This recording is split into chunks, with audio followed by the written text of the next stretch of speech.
In this video, we're going to take a look at how to do a submenu. When you right click on any item in your inventory, I want to create a submenu that shows up where it gives me options to equip the weapon or drop it.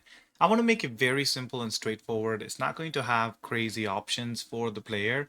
It's a very simple game, so it's going to have an equip option and then also a drop option for now. So let's see how we can get this done. First, let's go ahead and create that submenu. So inside of our core folder, UI, I'm going to go ahead and create a new user interface, call it widget blueprint, user widget, name this W underscore context menu. Open this up. First, I'm going to add in a size box. And the size box, I'm going to set it to something like 100 by like, let's say 30. A nice rectangle. And I'm going to get a button and then put it inside of the size box. And on top of this button, I'm going to add in a text. And this text is going to say equip for now. This is more of a placeholder.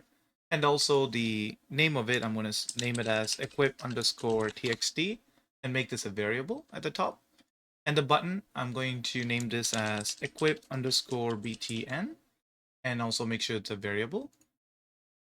And this button, I'm going to center the button first and then also set its color to like sort of like a brown tone to it. And then the text, I'm going to set the size of the text to like 8. That looks good. And that's it. I'm not going to do anything else. It's already centered. And if it is not centered in your game, you can just feel free to center it. We want to right click on this equip button and we're going to go wrap with a horizontal box. And then right click on this equip button one more time. And then we're going to go ahead and duplicate it. And this will give me a second button. I'm going to name the second button as drop underscore btn. And the text on it, I'm going to change this to say drop and then also drop underscore txt. Make sure they're all variables. Now, the buttons are actually overlapping or it's overflowing from the size box. To fix that, I'm going to select the equip button while holding down control, select the drop button and then select fill. And that'll fill. And then also I want to add in about like, let's say about 2 padding all the way around. And make sure the text is centered, just like so. And now one more thing that I'm going to do is right click on this horizontal box, and then I'm going to wrap it with a vertical box, just like so. And then get in a text and then add it to the vertical box. And I want to move this text before the horizontal box, so it's on the top here, just like so. Set this again, just maybe like 10 or so, and then I'm going to center it all the way around. I'm going to set it as name, and then also I'm going to set this to name underscore txt and set this to is variable. So when we right click on an item, this is going to display the name of that item. This might look a little bit too big, so we're just going to make it 8. It's not that bad. All right, so here I'm going to go ahead and create a new variable, and this would be name variable of type name. And then let's make sure this is instance editable and also expose on spawn. And off of event pre-construct, I'm going to get the name text. And then I'm going to go ahead and say set text and select this one at the bottom. Connect it to the pre-construct and then drag in the name like so. Very simple, like I mentioned. Okay, so now we're done with this. Let's go ahead and close it. We're going to come for the button functionality in a different video. This one, we're going to just set up the right click. So now we need to set up our right click. So let's open up our item slot, and our item slot is where we are going to be right clicking. So let's go into our graph, and then here we need to now put in a function to listen to what the player is clicking. So if the player right clicks on this item slot, then we want to send out a message and say, hey, the player just right clicked. Let's go ahead and create that submenu. To do that, where you have functions, let's go ahead and override and then search for mouse. And then here you should have mouse button down. Select mouse button down, and then let's push this out a little. And then also the return value, we can just set this to handled for now. That takes care of that. Now drag off of this mouse event, and then we're going to search for button, and then we have the option for is mouse button down. Select this keyboard and then right click on your mouse button and it will read your right mouse button. And now we're going to do a branch and connect this execution pin just like so. So now we're checking, did the player just right click on this item slot? If yes, we want to now communicate to our main backpack. We don't want to do anything on the item slot.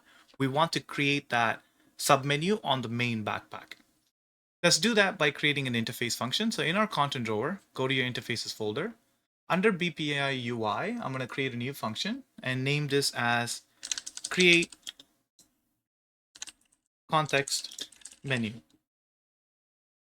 Now this is going to have first input is going to be the item slot.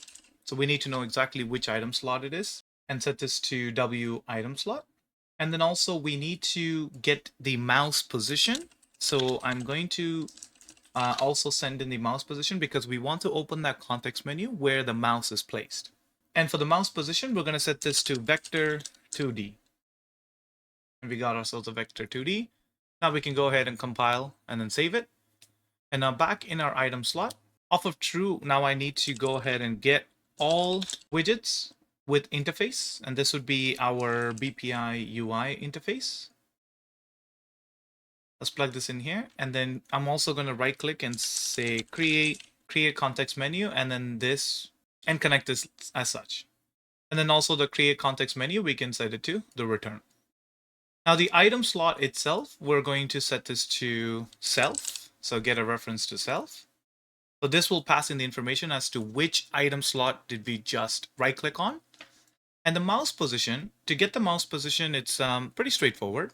I'm going to drag off of this mouse event, and then I'm going to get the screen space position. Where is the mouse on the screen? And then also I'm going to get the mouse position scaled by the DPI as well. So I'm going to get this information. And this comes in as an X and a Y as a two separate float, while our screen position comes in as a vector 2D. So we can actually make this into a vector 2D by right clicking and saying make vector 2D and then plug in the X into the X and Y into Y. And this will now create the vector 2D for us. And now we need to get this return value of this vector 2D and then do an add with the screen position. And this is going to be our mouse position. So set this in our UI.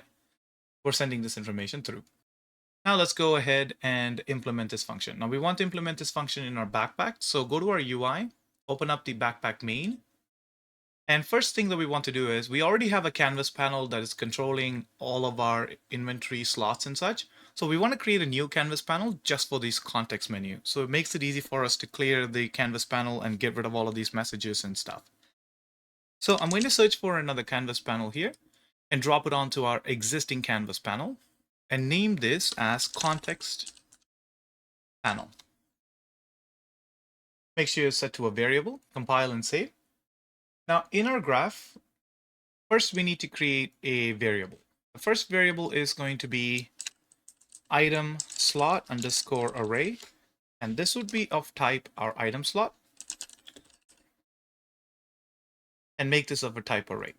The reason why we're doing this is like a temporary inventory, right? I like to do these temporary inventories to hold on to information so that I can go and do some checks while things are happening behind the scenes. So when we right click on the first slot, I'm going to save that first slot into this array.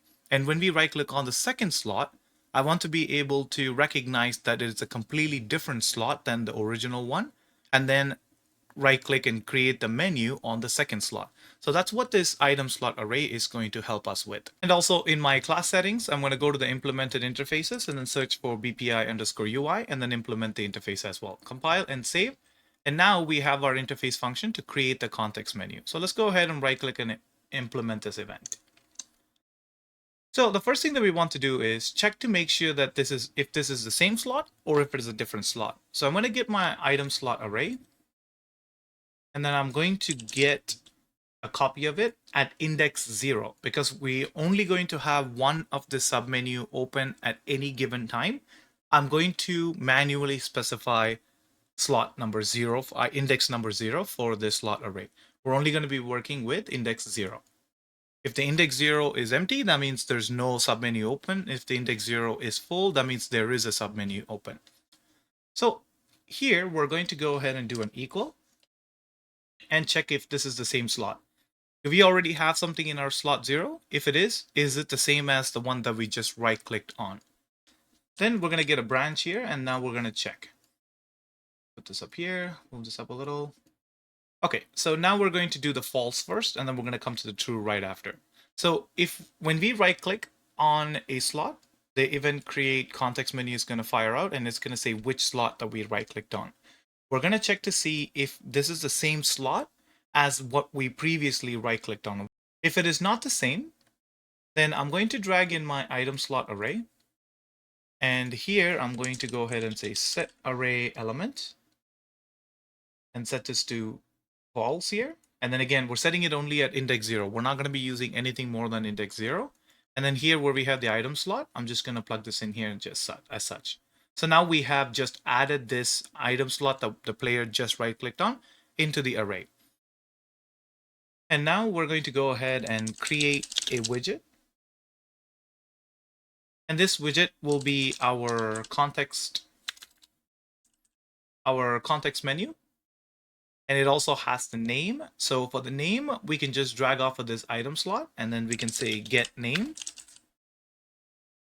And then this will give the name of the slot itself, and we can plug it in here just like so. And the return value, I'm going to promote it to a variable and name this as context menu underscore reference. And I'm going to drag in our context panel that we previously created. This is that canvas panel. And then we're going to add child to the canvas panel and connect the content just like so. And now we also want to set the position of it, where this submenu needs to spawn in. We want to spawn in where our mouse right-clicked on. So drag off of this child, and then we're going to do a set position.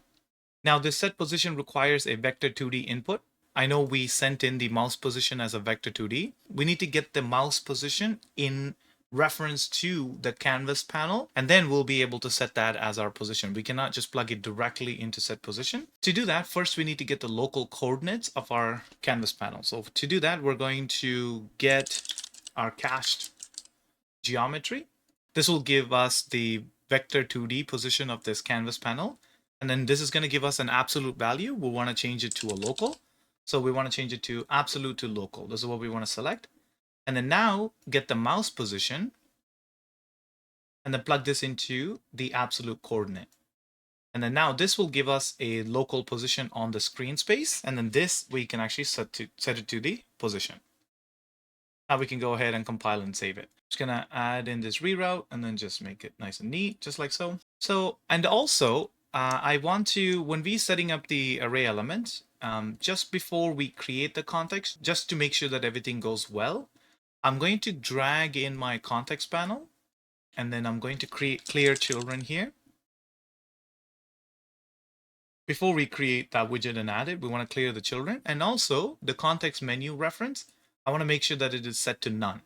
When we reset it here, we get a completely new reference for it. Good. So that's what happens when the item is completely different. And if it's the same item, then I'm going to drag in my item slot array and then do a remove index.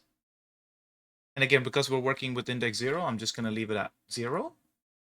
And also I'm going to drag in my context panel and then say clear children.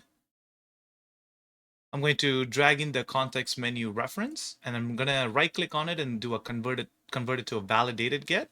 And just to make sure that it doesn't throw any errors at us, if this reference is valid, then we want to go ahead and clear it by just setting it to nothing. This is how you clear a reference. So this looks pretty good. So we can actually go ahead and test to see if it is actually working. So I'm going to go into the game and then go ahead and then pick up this gun, pick up this one. Now if I press tab and if I right click, I should have the BLK, the name of the weapon, and then also I have an equip and a drop option. And if I right click on the same item again, you should see it creating wherever the mouse is. Now, if I go to the next item, and then if I right click on it, you can see that it's changed to AR4, and then I got the equip and drop option on it. So this is working fine. Now, the next function that we're going to do is to kind of like clear this out, more of a cleanup function. I'm going to go back into the item slot. And now I want to check to see if the player left clicks on any of these items, I want this menu to disappear. On function, I'm going to select this override, and then I'm going to select on preview mouse button down. Select this, and then extend this out for now. And then again, we're going to set this to handled for now. Off of our mouse event, we're going to say is mouse button down. And this one's going to be our left mouse button. And set this branch, and then connect this execution pin to the branch. And here we want to call in a clear context function to our backpack. So again, we're going to use our interface here. So create a new interface function, and we're going to say clear all contexts. Compile and save. We don't need any inputs for this. We just have to call that interface function. So I want to go get all widgets with interface, and this would be our BPI UI interface. Set this to true, and then right click and say clear all context. Connect this target and connect this like that, like so, and then connect this to the return. Compile and then save it back in our backpack main, where we have our clear all context. Right click and implement this event. This is going to be pretty straightforward. We're going to get our item slot array, and we're going to clear this. We're going to also get our context panel. We're going to clear children, connect it here. And then also we're going to get our context menu reference and then set it to none.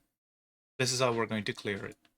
So now if I go in game, and if I pick up, let's say there's 2 items, and then if I press tab, and if I right click on it, I should see BLK, but if I left click on it, then it should disappear. So again, right click, and here I got my wine, and if I left click anywhere on there, it should disappear, just like so. So this works good. And just to be sure, we want to also, every time when we open our backpack, we want to make sure that this item slot array is empty. So at the very top where we have our event construct, we're going to pull this back a little and then get our item slot array. And then we're going to do a clear function on this. This way, every time you close and open the backpack, this item slot is going to be always empty. Let's go ahead and compile and then stretch out this comment. All right, folks, that's how you create the right-click submenu on the items in your inventory. The next video, we're going to take a look at how we can utilize those to equip and also the drop buttons to equip weapons, or if it is an item that we want to have it say consume instead of equip and such. It's going to be an exciting one. So make sure you subscribe to the channel so you get notified as soon as that video gets released as well. And a like on this video will definitely tell me that you like this type of content. So please feel free to hit that like button, and I'll catch you on the next one.